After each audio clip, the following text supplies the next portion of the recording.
Daya, Dieu soit loué, mais pourquoi enfin n'ai-je jamais exprimé le vœu de revenir plus tôt? Je pouvais seulement, de Babylone à Jérusalem, il y a bien avec les détours à droite et à gauche où j'ai dû faire 200 lieues de route. Et puis recouvrer des créances n'est pas non plus une démarche qui accélère la marche, dont on se débarrasse comme ça en un tournement. Oh Nathan, quelle misère pendant ce temps. Quelle misère aurait pu être la vôtre, votre maison. À brûler, ça on me l'a déjà dit. Dieu veut qu'on met seulement te dit. Mais pour un peu, elle est brûlée totalement. En ce cas d'ailleurs, nous en aurions reconstruit une autre plus commode. Mais Racha a bien failli brûler avec. Brûler? Qui? Maréchal? Ça on me l'a pas dit. En ce cas d'ailleurs, je n'aurais plus eu besoin de maison. Failli brûler. Ah, ces choses faites. Allons, à vous donc, tue-moi, abrège mon supplice. Elle est vraiment morte. Si elle l'était, est-ce moi qui vous la prendrais? Pourquoi me faire si peur alors? Oh, Maréchal, oh, Maréchal. Votre Racha? Ah, puissais-je ne jamais devoir renoncer à nommer cet enfant mon enfant? Tout va bien, Nathan. Est-ce avec autant de droit que vous les nommez votre? Aucun n'avait plus le droit. Tous les autres, la chance et la nature me les ont attribués. C'est bien seul je dois la vertu. Oh, de quel prix, Nathan, vous me faites payer? De votre bonté. Si toutefois bonté exercée, dans cette intention, peut-on s'appeler bonté? Dans cette intention? Quelle intention? Ma conscience. Daya, laisse-moi avant toute chose te raconter. Ma conscience dit. Quelle est l'étoffe que je t'ai achetée à Babylone, c'est riche et c'est raffiné. Celle que je m'apporte pour des chats n'est pas plus belle. Ah, quoi bon? Ma conscience. Il faut que je vous le dise, ne se laissera pas endormir plus longtemps. Et les barrettes, les pendants d'oreilles, la bague et la chaîne que j'ai choisie étroitement. J'ai hâte de voir comment on te plaira. Ah, je vous reconnais bien là. Si vous ne pouviez ne faire que donner, toujours donner. Alors, accepte d'aussi bon encore que je te donne et tais-toi. Ah, qui doute, Nathan, que vous soyez la probité, la grandeur d'âme personnifiée et pourtant, je ne suis qu'un juif. C'est ce que tu veux dire, n'est-ce pas? ce que je vous dis, vous le savez trop bien. Alors tais-toi. Je me tais.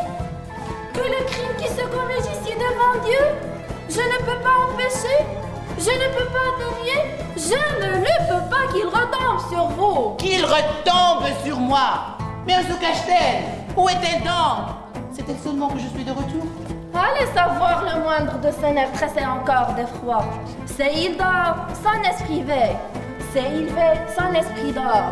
Son âme n'a pas cessé d'être avec vous et avec lui. Avec lui? Qui lui? Celui qui l'a sauvé des flammes. Qui? Où est-il? Où est-il, Daya? Qui a sauvé Maréchal? Qui? Un jeune templier amené captif ici il y a quelques jours et que Saladin avait gracié. Comment? Un templier? Un templier à qui le sultan Saladin a laissé la vie?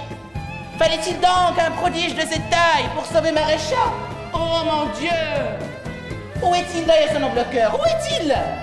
Elle est venue, nul ne sait où. Elle est partie, nul ne sait où. Pas pour toujours, j'espère, pas pour toujours. Il y a surtout une idée à vrai dire, qui obsède Rachel particulièrement. Son templier, l'en croire, n'est pas de ce monde. C'est un ange. Qui sait? Ne souriez pas. Ou si vous souriez, donnez-lui au moins une illusion qui réunit le juif, le chrétien, le musulman. Une illusion si bien douce. Bien doucement aussi, va Loyata, va.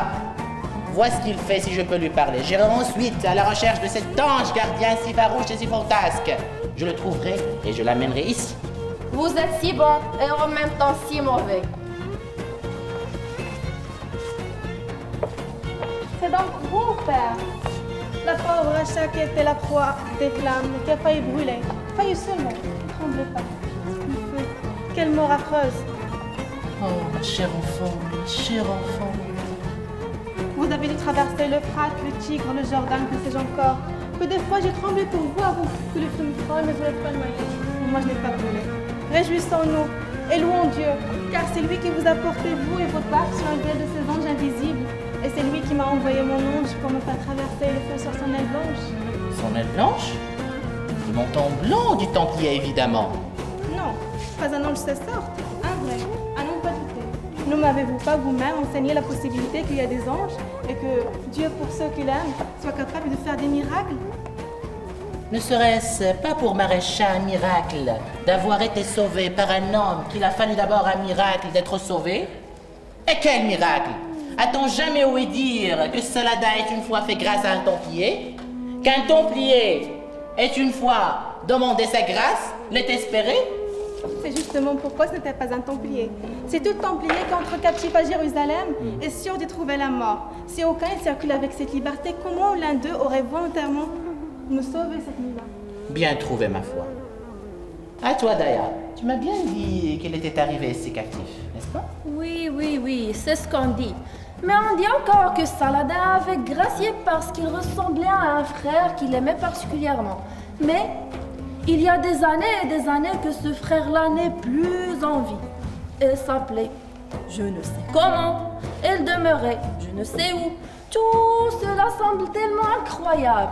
Il n'y a probablement rien de vrai là-dedans. Eh bien, Daya, pourquoi cela serait-il tellement incroyable? Tout de même pas, comme il arrive parfois, pour aller croire des choses plus incroyables encore. Vous vous moquez? Parce que tu te moques, un ange, hein? Ah, quel maliacier, Nathan! Quel maliacier à se croire sauvé par un homme que par un ange! Enfin, parce que c'est volatilisé. Volatilisé? Comment cela volatilisé? On ne l'a plus vu sous les palmiers. C'est cela? Avez-vous seulement continué vos recherches? Non. Allez, je le retrouverai bien, votre ange. Je vois là-bas d'un peu près un musulman qui inspecte le chargement de mes chameaux. Vous le connaissez? Ah, votre derviche, votre partenaire aux échecs. Al-Hafi? C'est Al-Hafi. Oui, Al-Hafi, un présent grand argentier du sultan. Quoi? Tu rêves encore? Al-Hafi, grand argentier du sultan? Oui, c'est lui, c'est bien lui. Rentrez vite. Tange. Allah,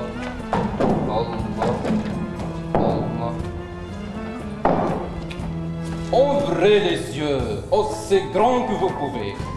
Est-ce toi, n'est-ce pas toi, une telle splendeur, un derviche? Et pourquoi pas? On peut donc rien faire d'un derviche? Rien de rien? Si, bien sûr que si, mais j'ai pensé que le derviche, le vrai derviche bien sûr, ne voulait rien laisser faire de lui. Par le prophète, que je ne sois pas un vrai derviche, cela se peut bien. En vérité, quand on doit... Doit? Un derviche? Un derviche doit? Aucun homme ne doit devoir. Et un derviche devrait? Et que devrait-il donc? Faire ce qu'il lui demande à bon droit et qu'il reconnaît pour bon. Voilà ce que doit un derviche. Par notre Dieu, tu dis vrai. Laisse-moi t'embrasser, homme. Tu restes mon ami, non? Tu ne demandes pas d'abord ce que je suis devenu? Malgré ce que tu es devenu. Ne pourrais-je pas être devenu dans l'état un personnage dont l'amitié pourrait vous gêner? Si ton cœur est encore derviche, je cours le risque. Le personnage dans l'état, ce n'est que ton avis. Qui désire également être honoré.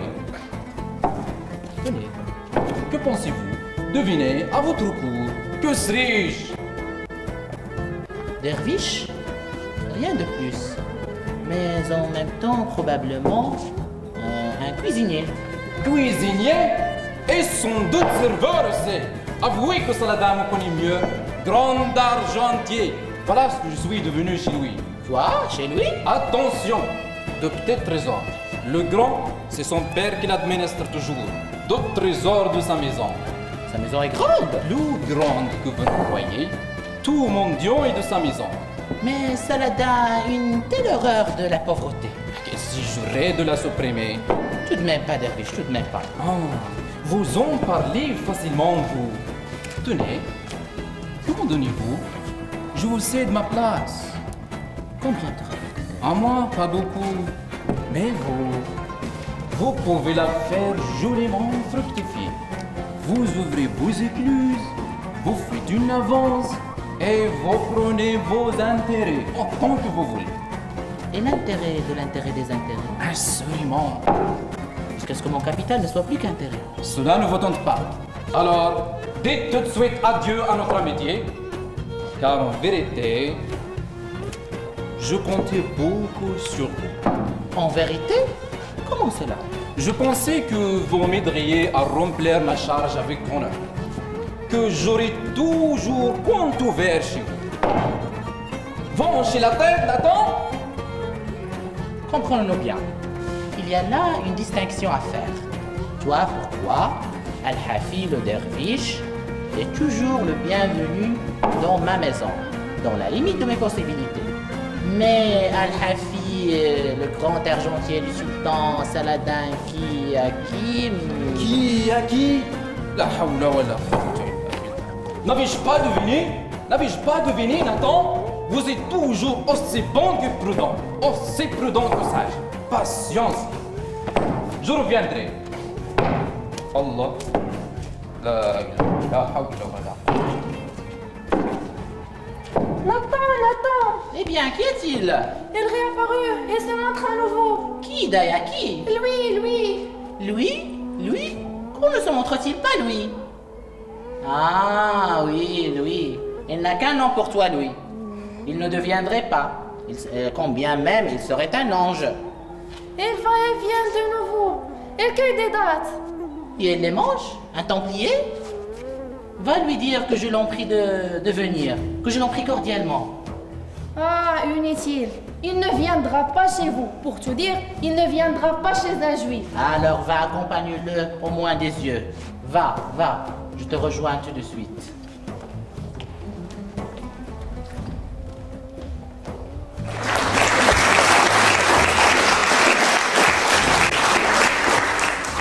Celle-là me suit, et ce n'est pas pour perdre du temps. Comme elle lorgne mes nains. Ah, bonne sœur, je peux aussi vous appeler ma mère, non? Sœur seulement, sœur Lay, pour vous servir. Ah, bonne sœur, que n'ai-je quelque chose à vous donner? Mais par Dieu, je n'ai rien.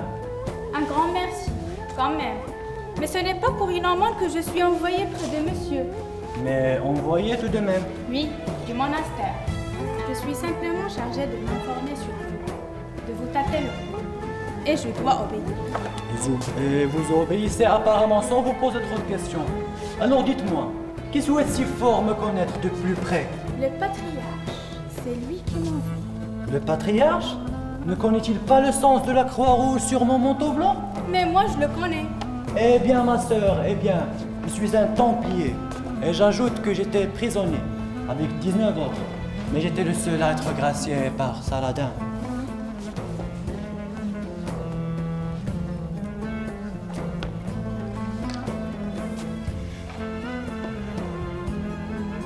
Le patriarche aimerait bien savoir pourquoi monsieur a été gracié par Saladin. Et pourquoi lui, tout seul. Le sais-je moi-même? Déjà, la nuque découverte, j'étais agenouillé sur mon manteau. J'attendais le coup. Saladin me regardait longuement, puis il bondit sur moi et fait ainsi. On me relève, je suis délivré. Je voulais bien le remercier, mais je voyais ses yeux en pleurs. Que faire? Il est muet, et moi aussi. Il sort, je reste. Quelle explication pour tout cela? Dieu vous a sans doute conservé pour de grandes choses. De grandes choses. Un miracle de Dieu. Le patriarche aimerait bien faire parvenir un billet par monsieur. Par moi? Mais je suis pas un messager. Je suis un soldat pour la chrétienté. Ce billet, dit le patriarche, concerne tout. Ce billet, dit le patriarche, concerne au plus haut point la chrétienté tout entière. Celui qui aura fait parvenir ce billet, dit le patriarche, Dieu un jour le récompensera d'une couronne toute spéciale. Et cette couronne, personne n'en est plus digne que monsieur. Que moi? Puis-je savoir plus en détail le contenu de ce billet? Le billet, ça, je ne sais pas trop. Il est adressé au roi Philippe. Comment ou avec quelle force Saladin entrera en campagne en cas de reprise réelle des hostilités. Ah, ce cher brave homme veut faire de moi non pas un vulgaire messager, mais un espion. Mais la suite est mieux encore. Le patriarche est parvenu à repérer le nom l'emplacement au Liban de la forteresse où se trouvent les sommes énormes avec lesquelles le père de Saladin finance l'armée et le préparatif de guerre. Régulièrement, Saladin se rend à cette forteresse par des chemins détournés et presque sans escorte. Vous voyez où je veux en venir? Absolument pas. Quoi de plus simple que de s'emparer de lui et de l'envoyer à Patrice? Vous frissonnez? Quelques pieds marronniers se sont déjà offerts pour tenter le trou, à condition qu'un brave se mette à l'arrêter. Mais je devrais ma vie à Saladin. Et vous n'avez pas entendu à l'instant même que l'obligation j'ai envers Saladin. Bien sûr, j'ai entendu. Et cependant, Pourtant, pense le patriarche, tout cela est très bien. Mais Dieu est l'ordre. ne me commande pas une vilenie. Certes Dieu non. est l'ordre. Ne change rien. Certes non. Seulement, pense le patriarche, ce qui est vilenie devant les hommes ne l'est pas forcément devant Dieu. Je devrais ma vie à Saladin. Et je lui ravirai la sienne. Le patriarche. Le patriarche dit que le. Pourtant, Saladin n'en reste pas moins un ennemi de la chrétienté, qui ne peut acquérir aucun droit à être le trône. Mon ami. Et je refuse simplement d'être un scélérat. Un scélérat et un ingrat. Saladin vous est gracieux parce que vous ressemblez simplement à son frère. Ah, ce patriarche, c'est encore cela. Alors allez, sœur, ne me chauffez pas la vie. Allez. Je m'en vais. Je suis contente que je ne suis venue, que monsieur me pardonne. Nous, autres gens des monastères, sommes tenus d'obéir à nos supérieurs.